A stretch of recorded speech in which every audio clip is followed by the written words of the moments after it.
Selamat datang di Rumbia, Rumah Biologi Indonesia. Rumah di mana kita belajar biologi bersama-sama. Selamat pagi, assalamualaikum warahmatullahi wabarakatuh. Pada kesempatan kali ini, saya akan berbagi sedikit mengenai apa yang saya geluti selama ini. Saya ucapkan banyak terima kasih kepada IGBC dan juga Gediksia telah memberikan kesempatan pada saya untuk berbagi sedikit apa yang sudah saya pelajari beberapa tahun terakhir. Jadi kalau misalnya ada yang tanya-tanya, oh Mbak Sia itu sebenarnya ngapain sih jauh-jauh sampai ke sana? Jadi selama ini saya selalu berkutat dengan yang namanya bioengineering. Mungkin ibu-ibu, bapak-bapak di sini sudah sering dengar kata-kata kayak bioengineering, tapi kok bioengineering itu apa ya, seperti apa ya, seperti itu. Jadi topik yang saya angkat kali ini adalah bioengineering dan prospeknya buat medical study. Jadi bioengineering sendiri itu juga aplikasinya sangat luas. Tapi yang akan saya angkat di sini adalah yang berhubungan dengan medical study, seperti itu. Baik, langsung. Jadi saya nggak usah memperkenalkan diri lagi, soalnya tadi sudah disebutkan dengan Mas Musli sama Pak Musli. Jadi dulu saya S1 di UGM, jadi bareng dengan Pak Musli, dengan Pak Priambodo, dengan Bu Miftah. Jadi kita dulu kayak geng gitu ya, selalu merencanakan sesuatu di lab seperti itu. Dan alhamdulillah masih tetap teman sampai sekarang. Kemudian habis itu setelah itu saya pergi ke Tokyo untuk lanjut S2 dan S3, dan kemudian kebetulan saya nyantol di sini seperti itu. Dan posisi saya sekarang adalah research fellow. Jadi kalau dibilang scientist juga belum scientist, masih research fellow. Dan sekarang saya bekerja di Nephrology Division di Massachusetts General Hospital di Harvard Medical School, seperti itu. Kemudian fokus penelitian saya masih tetap bekerja di bioengineering, terutama di regenerative medicine. Kalau misalnya mungkin ada yang tanya-tanya regenerative medicine itu seperti apa, contohnya seperti stem cells, kemudian tissue engineering seperti apa nanti juga akan saya jelaskan, dan fokusnya adalah di liver dan kidney, di hati dan di ginjal, seperti itu. Oke, jadi saya mau perkenalan dengan di mana tempat saya bekerja dulu. Jadi mungkin kalau misalnya ada yang tanya-tanya Boston itu di sebelah mana sih? Jadi ini saya ambil dari Google Maps semacam itu ya, dari Google. Jadi ini kalau misalnya peta Amerika itu, Amerika kan banyak ya, ada 51 negara bagian seperti itu. Jadi Boston itu letaknya di state yang namanya Massachusetts. Mungkin rekan-rekan sini sudah sering dengar apa itu Massachusetts. Jadi Massachusetts itu di pojok sebelah sini, dan itu kecil banget jika dibandingkan dengan state-state yang lain. Kemudian kalau misalnya kita lihat Massachusetts sendiri, mereka itu tempat ini punya banyak kayak kayak distrik seperti itu ya, dan ibu kotanya itu Boston. Jadi Boston itu ibu kotanya Massachusetts. Terus kalau misalnya ada yang mau tanya, oh Massachusetts itu seperti apa bentukannya? Jadi kira-kira bentukannya seperti ini. Ya, jadi ini sungai besar yang ada di tengah-tengah kota Boston. Itu namanya Sungai Charles. Jadi kayak di London gitu namanya rata-rata. Kemudian jadi ini sungai ini emang sangat terkenal. Jadi kalau misalnya pas musim panas gitu orang pada kayaking, naik perahu-perahu gitu, terus um, uh, kayak berlayar gitu di sepanjang sungai ini. Terus foto yang di bawah ini itu waktu musim semi. Jadi kebetulan tempat ini itu cuma 1 blok dari rumah saya. Jadi kalau misalnya saya musim semi itu saya cuma nggak usah ganti baju, nggak usah apa, tinggal keluar gitu terus menikmati pohon-pohon ini. Kemudian kalau misalnya musim gugur di Boston, kebetulan ini bukan di kota tapi agak di suburb gitu ya, agak di kampung gitu ya. Dan itu memang tempatnya memang cantik-cantik, kuning-kuning, oren-oren gitu semua. Kemudian kalau misalnya winter, musim dingin, di sini musim dinginnya agak agak agak nggak enak. Jadi dulu waktu saya di Tokyo, itu musim dinginnya itu mungkin sekitar 0, itu paling rendah. Kalau di sini saya pernah pengalaman -15, itu sampai bibir Heki retak-retak kayak gitu loh. kayak dingin banget, nggak enak. Dan ini juga dekat rumah saya. Jadi rumah saya itu di depan sungai ini, di depan sungai Charles, di dekat pohon-pohon yang ada bunga-bunganya ini, dan di dekat salju-salju ini.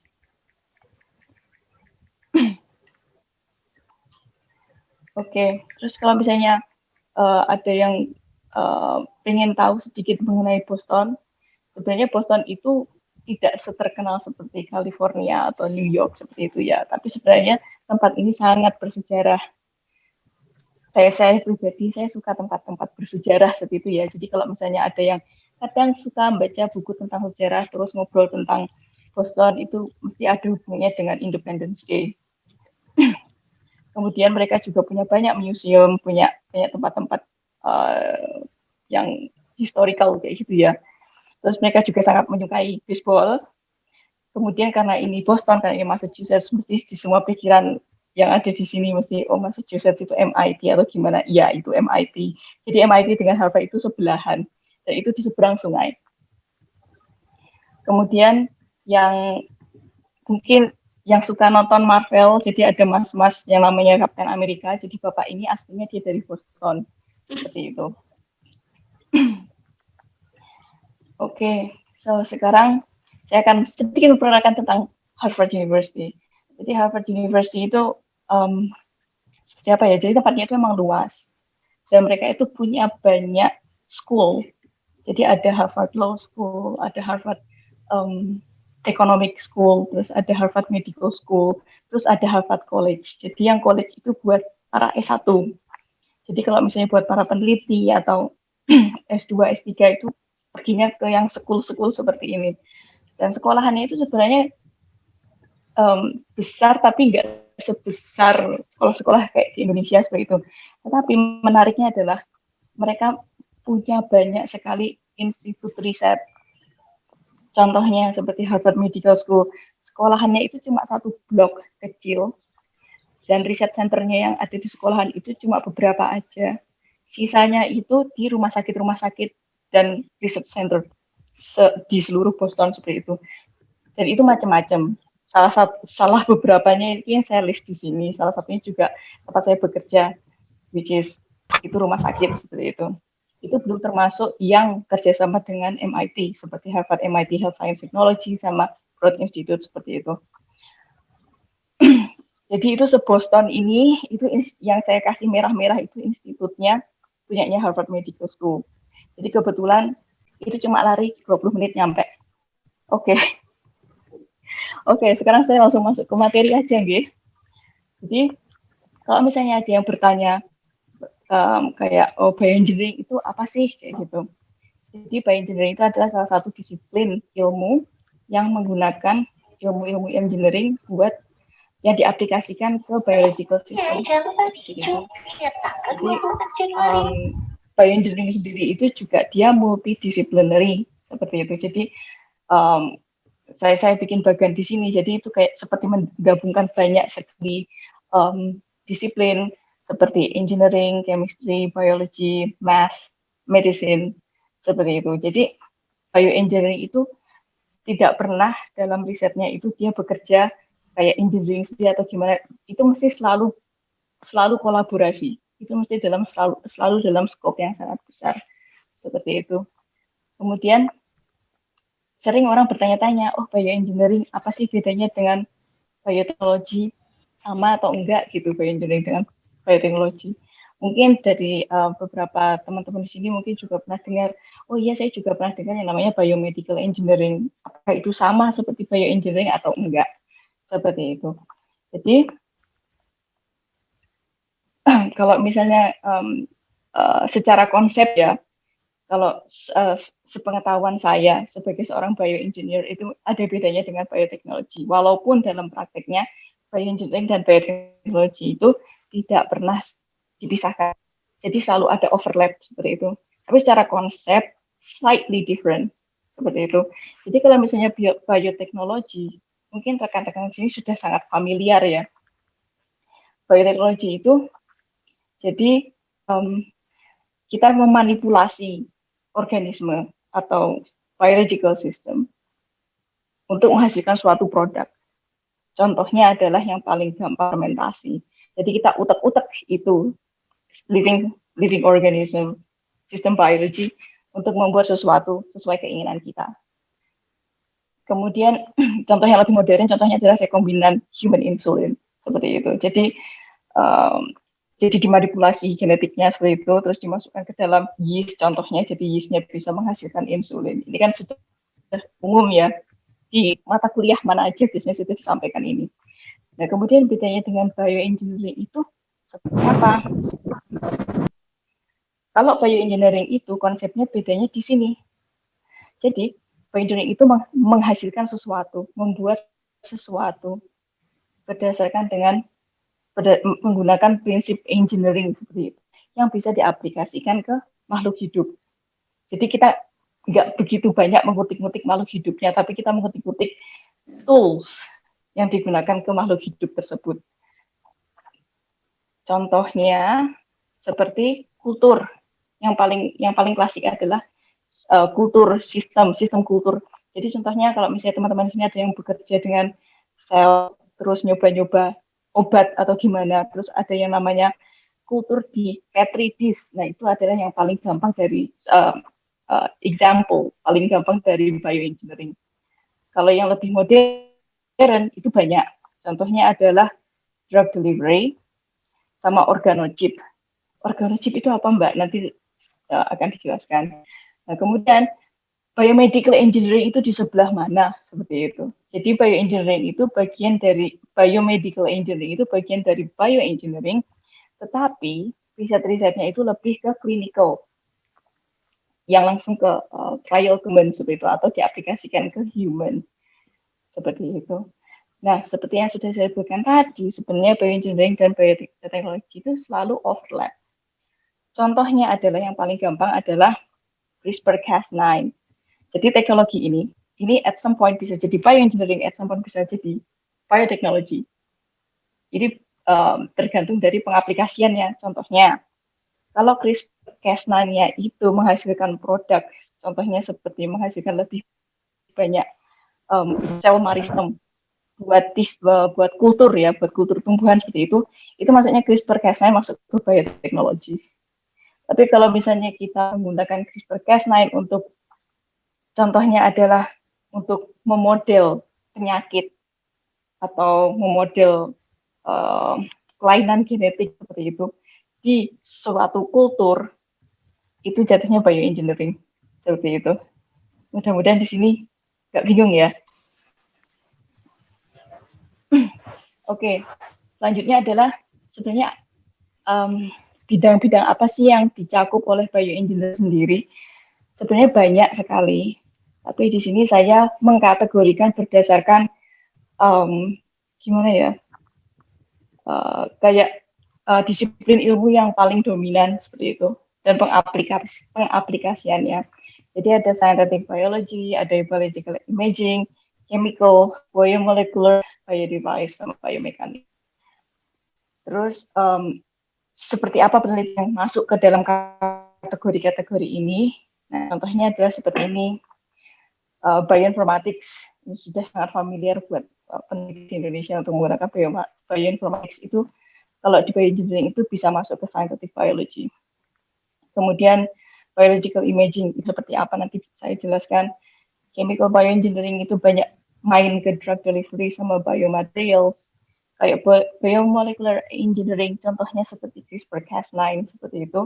Biodevice itu kebetulan yang saya geluti sekarang, sel dan tisu. Sama microfluidics. Yang terakhir adalah biomechanics. Kemudian kalau misalnya, oh Mbak, ini terdengar sangat teknik, sangat engineering. Kira-kira biologi itu sejauh apa sih diperlukan di skop ini? Di sini saya merangkum semuanya.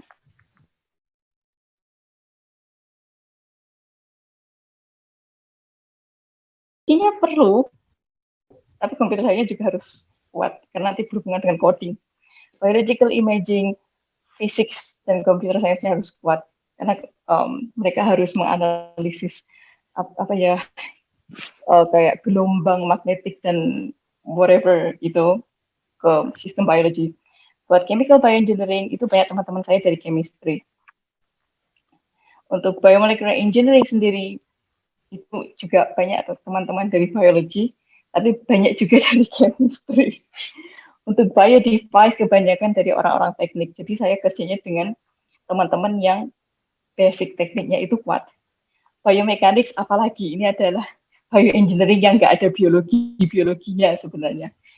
Jadi nanti saya berikan beberapa contoh. Oke, sampai di sini jelas, sekarang kita masuk ke biologi yang pertama.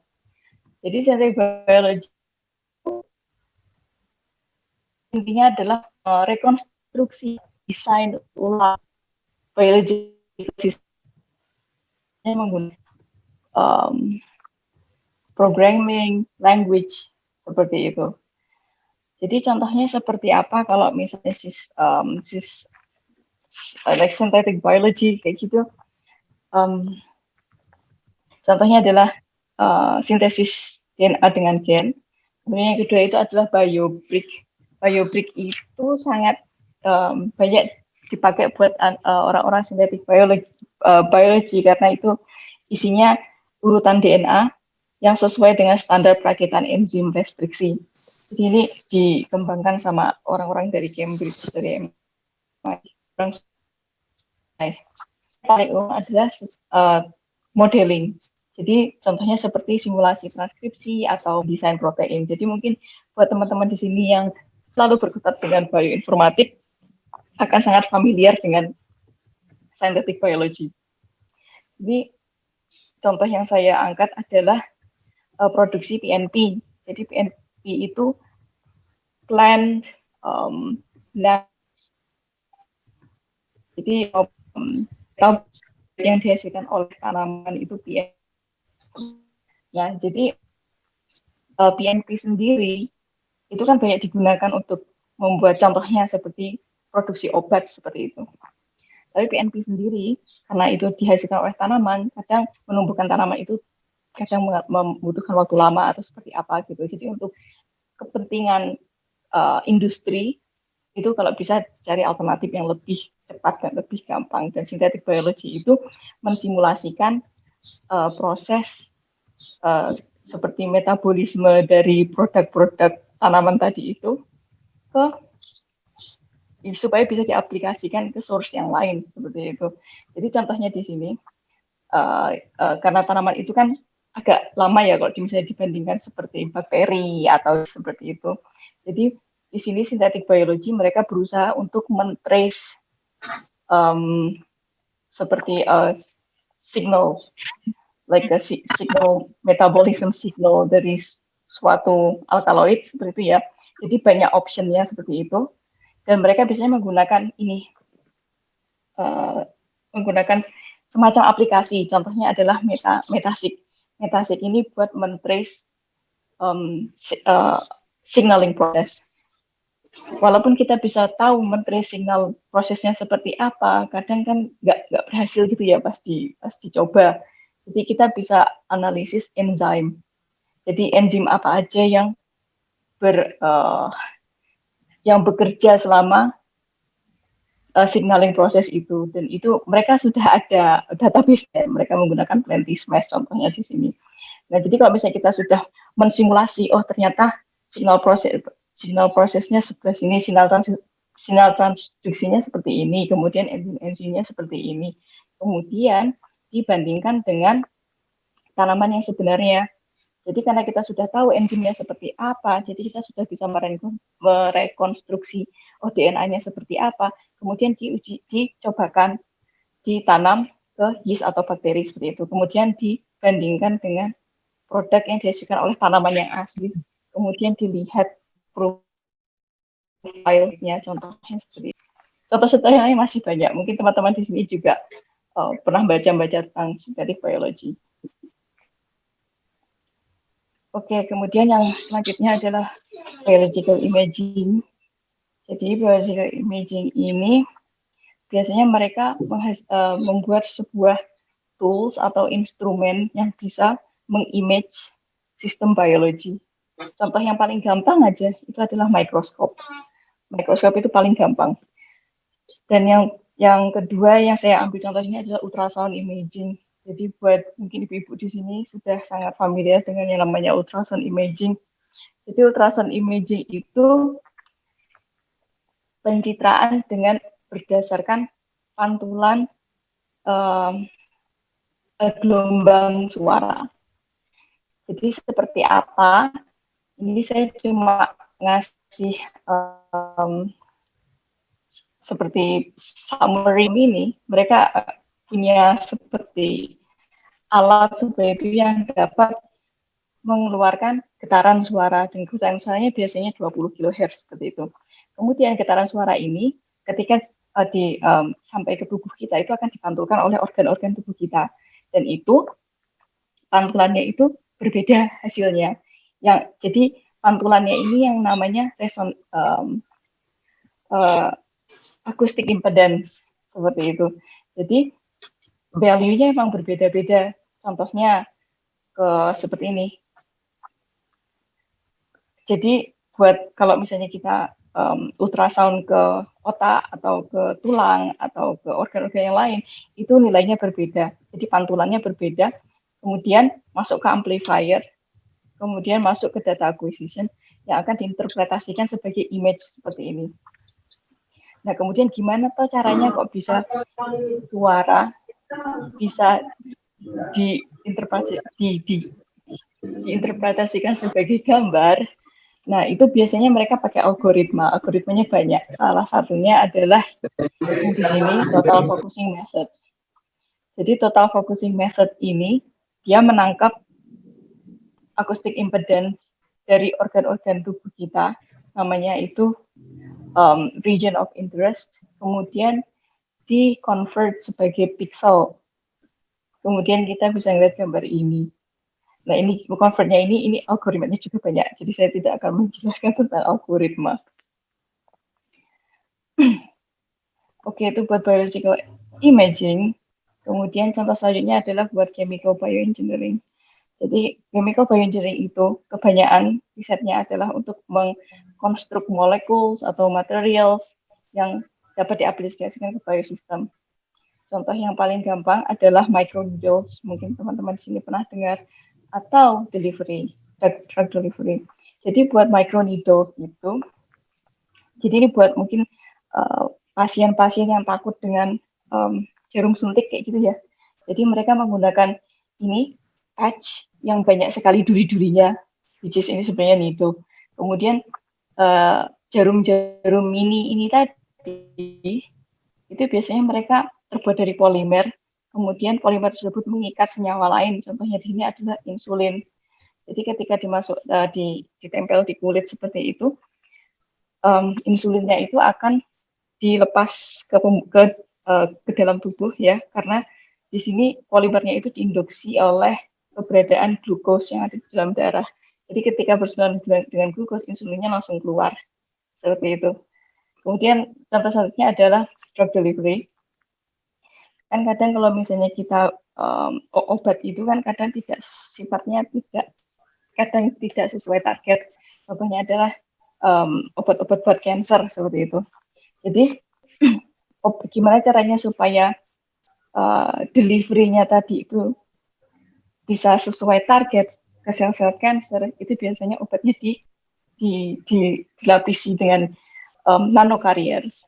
Dan nanocarriers itu banyak, ada karbon nanotube, ada micelles, ada liposome, seperti itu, ada banyak. Nah, di sini contoh yang diambil adalah dengan menggunakan liposom. Jadi liposomnya ini berikatan dengan ligan yang spesifik ke sel-sel cancer. Jadi si carrier-nya ini hanya menuju ke sel-sel cancer. Jadi obat tadi akan dirilis di dalam cytoplasmnya sel-sel cancer. Jadi lebih tepat sasaran seperti itu obatnya.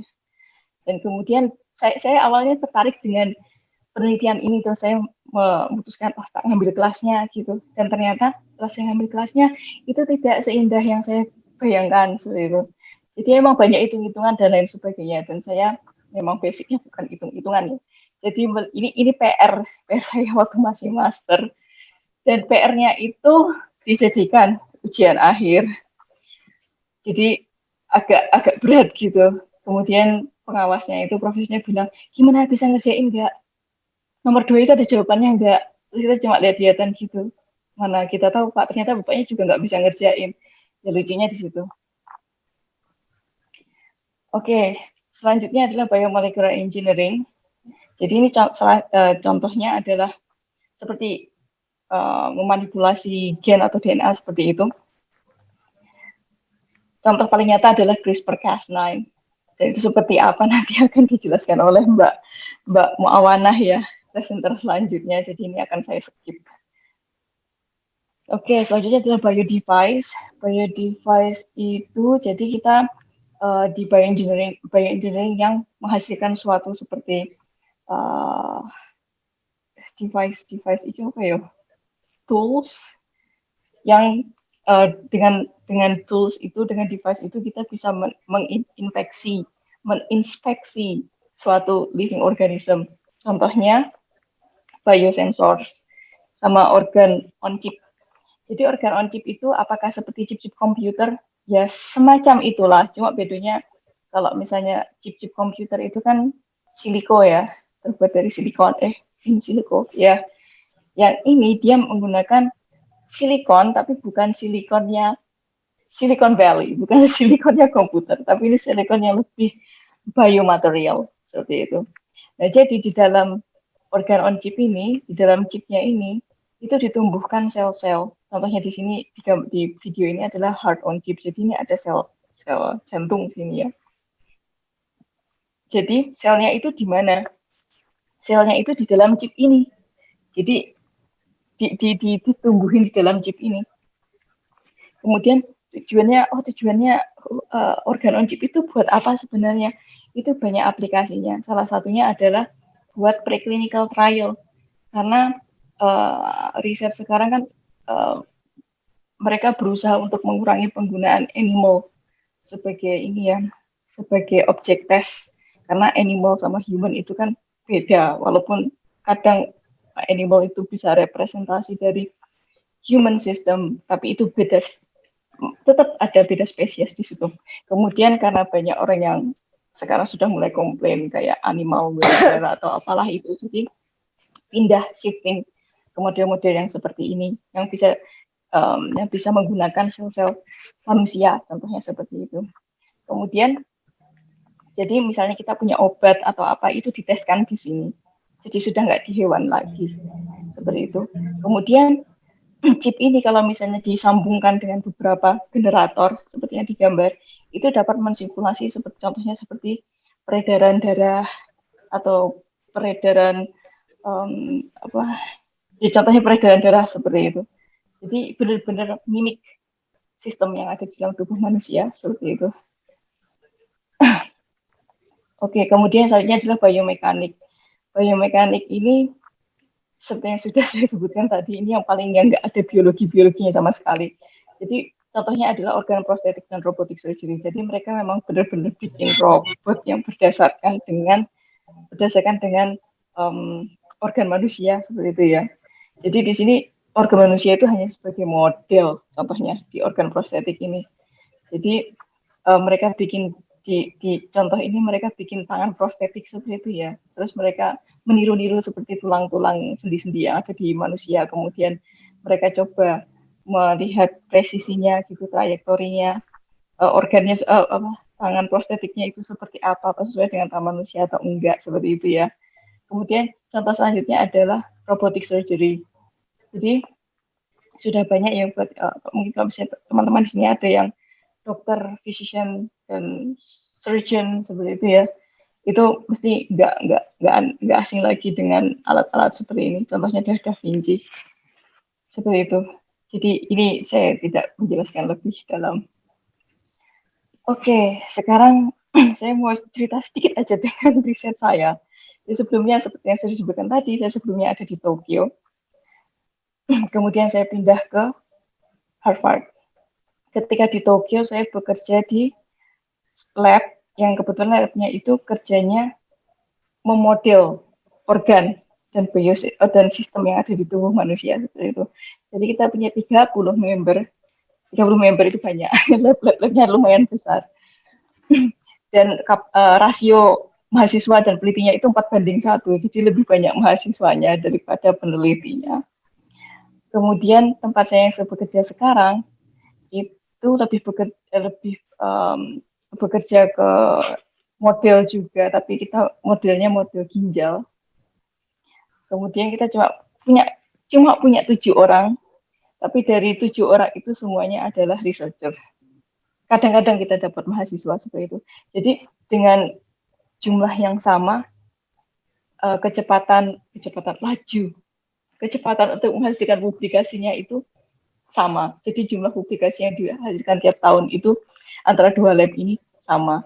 Dan lab yang sekarang saya bekerja itu lebih sering mempublish paper di Nature, contohnya seperti itu. Karena kita memang labnya kecil, kapasitasnya kecil, tapi kolaborasinya besar. Contohnya seperti kita punya kolaborasi sama Harvard Stem Cell Institute, sama Wyss Institute juga. Wyss Institute ini besar banget, terkenal banget. Oke, jadi riset seperti apa yang saya kerjakan sebenarnya? Saya kerjanya itu tissue engineering sama regenerative medicine. Jadi saya itu memodelkan organ manusia begitu. Jadi waktu S3 itu saya bekerja dengan hati, kemudian sekarang saya bekerja dengan ginjal. Jadi waktu saat itu saya fokusnya karena organ itu kan punya banyak tisu, punya banyak jaringan. Jadi karena kompleks seperti itu, jadi kita harus fokus ke tiap jaringan. Ketika S3 saya ngerjain di bile duct, di biliary system. Jadi saya coba bikin tubular structure dari bile duct ini. Kemudian sekarang saya bekerja untuk membuat nefron dari ginjal seperti itu. Jadi model organ ini kita menggunakan banyak sekali source sel, tipe-tipe sel, kemudian ditumbuhkan di culture dish, kemudian selanjutnya kita tumbuhkan ke chip seperti itu. Nah, kemudian untuk detailnya seperti apa, jadi ini sudah publish, ini kerjaan saya S3 kemarin. Jadi ini adalah bile duct yang saya buat seperti itu ya. Dan ini functional, ini bekerja. Jadi bentuknya nggak benar-benar tubular, semi tubular, tapi ini bekerja. Kemudian, jadi untuk bikin ini, saya itu menggunakan banyak sekali approach. Tapi dari banyak trial dan approach itu cuma 2 yang berhasil. Jadi ya begitulah pekerjaan researcher. Banyak gagalnya daripada berhasilnya. Jadi langkah approach yang pertama itu saya menggunakan microstructure. Jadi microstructure ini silikon, tapi dia punya banyak struktur kecil-kecil, mikroskopis seperti itu. Jadi ini ukurannya cuma 50 mikrometer seperti itu. Jadi selnya saya tumbuhin di sini. Terus selnya tumbuh jadi bulat-bulat seperti ini, jadi seperti sis gitu. Kemudian saya taruh di struktur yang memanjang, dan sis ini akan membentuk seperti tubular structure gitu. Jadi saling berhubungan. Itu approach yang pertama. Jadi untuk approach yang kedua, itu saya menggunakan, saya meniru morphogenesis dari bile duct. Jadi bile duct itu ketika dia membentuk tubular structure, itu selalu diawali dengan 3 sel tumpuk gitu. Kemudian mereka mengirim sinyal di sel yang bagian atasnya untuk membentuk dome seperti ini. Kemudian jadi tubular structure. Jadi saya pakai 2 approach ini. Kemudian pekerjaan saya yang sekarang, itu kita membuat organoid. Jadi seperti organ tapi di luar tubuh gitu ya. Jadi kita bikin nefron organoid. Ini nefron organoidnya, jadi bulat-bulat kayak gini, tapi ini punya banyak jaringan. Nah, cara kita membuatnya ini kita menggunakan stem cell. Jadi stem cell tadi diinduksi dengan berbagai macam growth factor gitu ya, untuk menghasilkan organoid ini. Cuma organoid ini juga ada problemnya, karena jaringannya itu kan campur gitu ya, jadi nggak ya ada jaringannya, tapi jaringannya itu nggak terorganisasi dengan baik. Jadi pekerjaan saya sekarang adalah bagaimana caranya membuat ini organoid terorganisasi dengan baik seperti ini nefron. Oke, jadi kalau misalnya ada yang nanya, oh gimana ya prospek bioengineering ke depannya, apakah bakalan terus berkembang atau ya begitu-begitu saja. Jadi ini saya membandingkan dengan bioteknologi. Jadi bioteknologi itu memang sudah ada sejak lama, dari tahun 80-an itu sudah sudah mulai sudah mulai banyak penelitian di tahun 80-an, kemudian meroket sampai sekarang. Jadi di sini saya menemukan ada 5.000 artikel tahun 2020 ada 54.000 artikel publikasi ini dari PubMed. Kemudian untuk bioengineering sendiri itu baru mulai tahun 90-an, jadi agak telat gitu dibandingkan bioteknologi. Jadi tahun 2000 itu ada 2.000-an artikel, kemudian sekarang itu sekitar 43.000 artikelan seperti itu.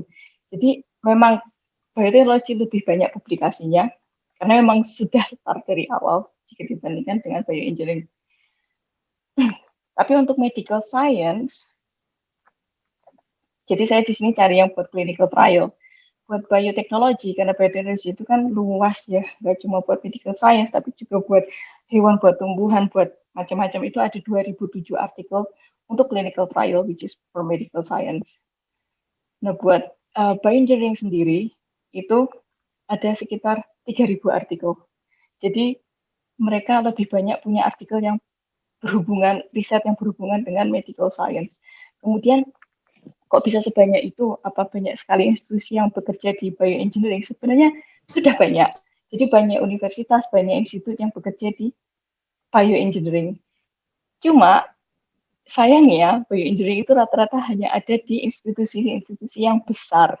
Jadi yang kecil-kecil itu belum ada seperti itu. Dan ini institusi besar ini juga dananya juga kuat.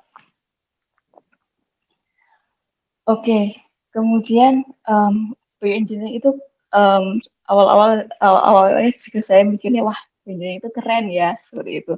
Tapi sebenarnya bioengineering itu sendiri juga punya banyak dilema seperti itu ya.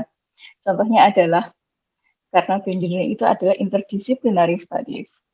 Jadi bioengineering tidak akan pernah bisa bekerja sendiri. Jadi harus bekerja dengan orang lain, bekerja dengan lab lain, bekerja dengan ilmu disiplin yang lain. Dan itu kompleks, bekerja dengan banyak tim itu kompleks. Kemudian selanjutnya adalah gimana ya, karena itu interdisciplinary, jadi kita harus butuh teamwork yang kuat. Jadi benar-benar harus mendukung satu sama lain. Dan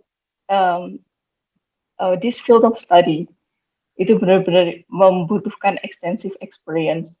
Jadi memang harus gimana, banyak pengalaman di bioengineering sehingga kita bisa tahu oh model yang seperti ini bakalan bekerja, model seperti ini tidak akan bekerja seperti itu.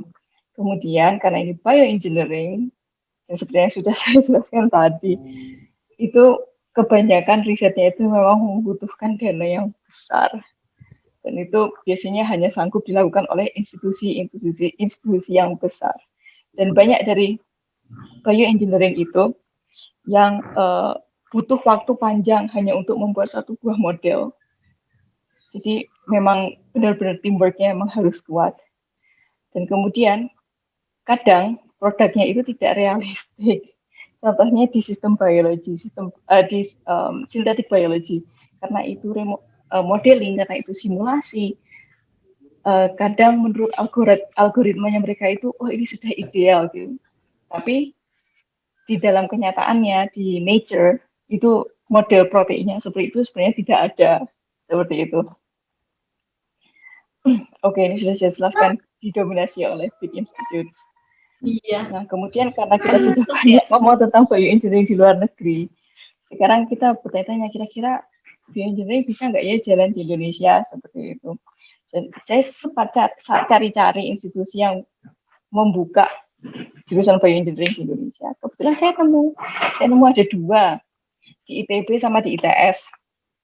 Jadi di ITS itu bioengineering-nya itu lebih ke engineering banget. Jadi mereka lebih fokus ke biomedical instrumentation, biomaterial, sama biomekanik yang bikin tangan prostetik itu. Kemudian untuk yang ITB, itu nama jurusannya kalau nggak salah rekayasa hayati. Itu lebih, setelah saya baca-baca profilnya gitu, itu emang lebih biologi. Nah, menurut saya lebih ke biotech instead of bioengineering. Seperti itu. Tapi ya nggak apa-apa buat awal-awal bioengineering memang harus berbau biotek dulu baru pindah ke bioengineering seperti itu.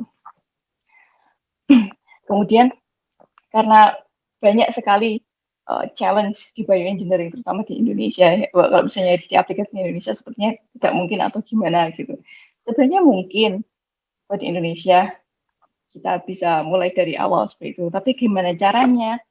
Nah, sekarang balik lagi, Indonesia punyanya apa seperti itu. Jadi kalau misalnya salah satu yang kita punya nggak dipunya orang lain itu kan biodiversitas seperti ya.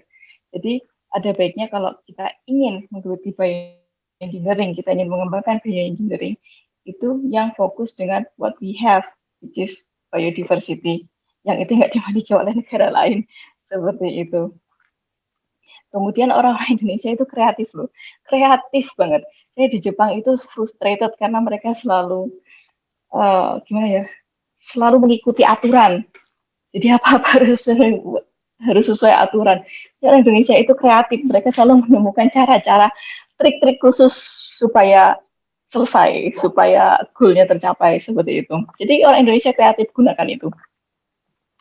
Kemudian selanjutnya adalah kita harus fokus dengan apa yang bisa kita kerjakan. Karena bioengineering itu kan luas dan banyak dari yang paling aksesibel sampai yang paling mahal itu ada. Nah, contohnya adalah apa yang bisa kita kerjakan dengan bioengineering yang kita sekarang punya. Contohnya di gimana kalau misalnya kita fokus di synthetic biology sama genetic engineering, karena synthetic biology sudah banyak di Indonesia yang orang-orang yang bekerja dengan bioinformatik, ya tinggal dikembangkan lagi menjadi yang lebih banyak, lebih kompleks seperti scientific biology. Kemudian genetic engineering, karena CRISPR juga sudah masuk di Indonesia yang sudah mulai populer. Nah, gunakan itu buat bioengineering yang fokus di genetic engineering. Kemudian yang paling penting adalah kolaborasi. Karena ini multidisiplin, jadi memang benar-benar harus kolaborasi karena alat-alatnya mahal, kemudian ilmunya itu kadang memang harus combine, nggak cuma biologi aja, tapi harus banyak disiplin ilmu yang lain kerja bersama-sama seperti itu. Jadi kolaborasi ini kita bisa kolaborasi dengan internal, mungkin sesama lab, satu institusi atau beda fakultas seperti itu, atau internasional. Internasional ini lebih ke seperti funding seperti itu, seperti alat-alat yang mahal tadi, atau knowledge-nya, ilmunya. Ya, kita bisa bekerja sama dengan internasional untuk dapat ilmunya dulu seperti itu sebelum kita bisa mandiri dan mengerjakan sendiri.